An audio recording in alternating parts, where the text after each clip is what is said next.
Good afternoon, YouTube. It's CN Maritime History here, back at another video.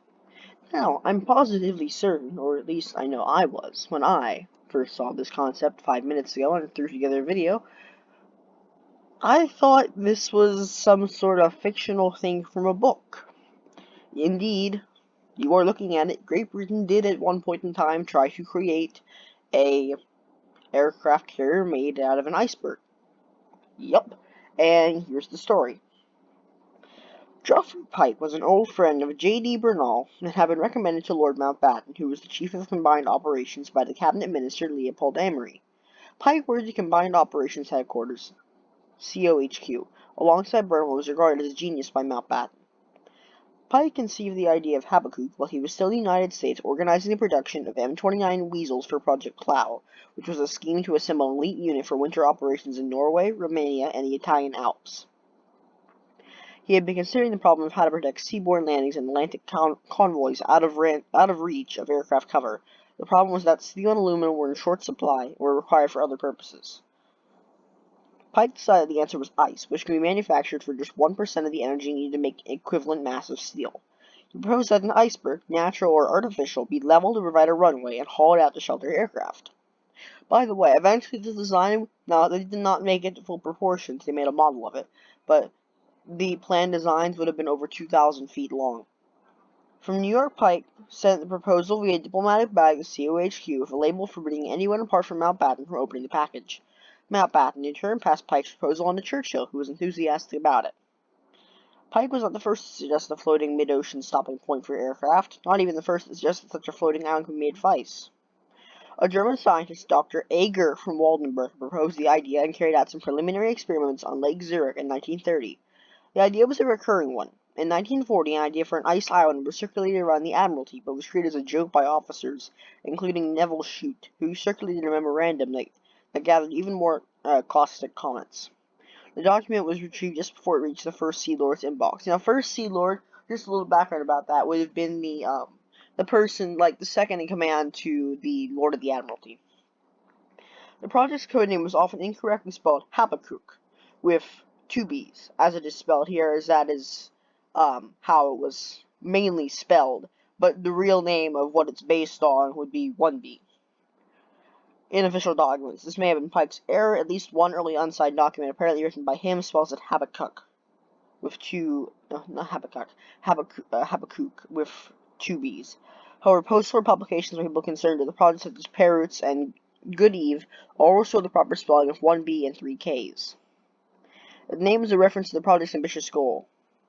It is a book in the Bible, if any of you don't know who Habbakuk is.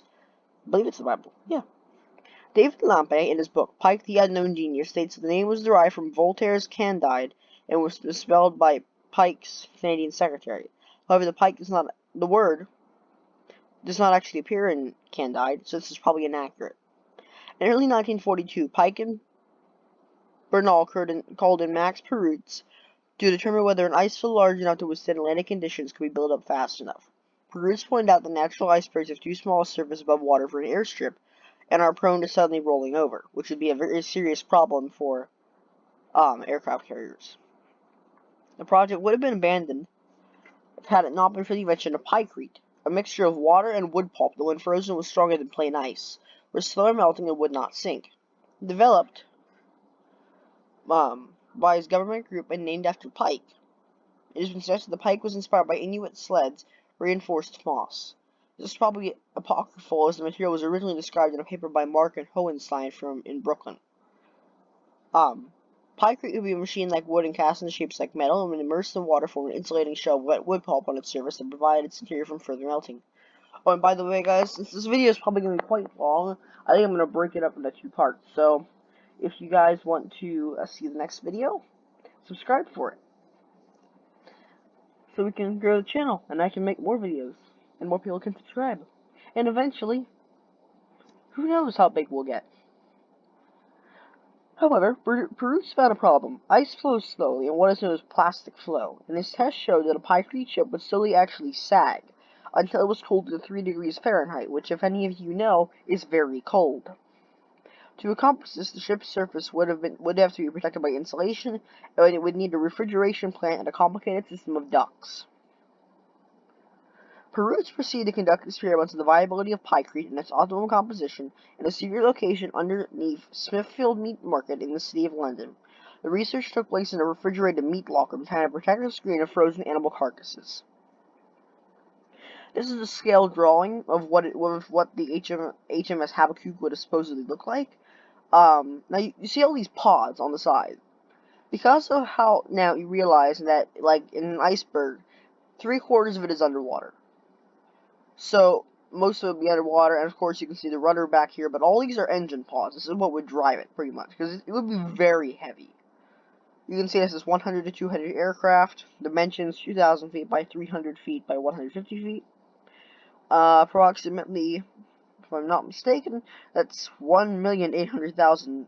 I don't know what T is, maybe tons. 32 guns and 12 multi-pom-poms. Pom-poms are like, I think they're like point defense cannons. Are small. I'll see you guys in part 2. Bye.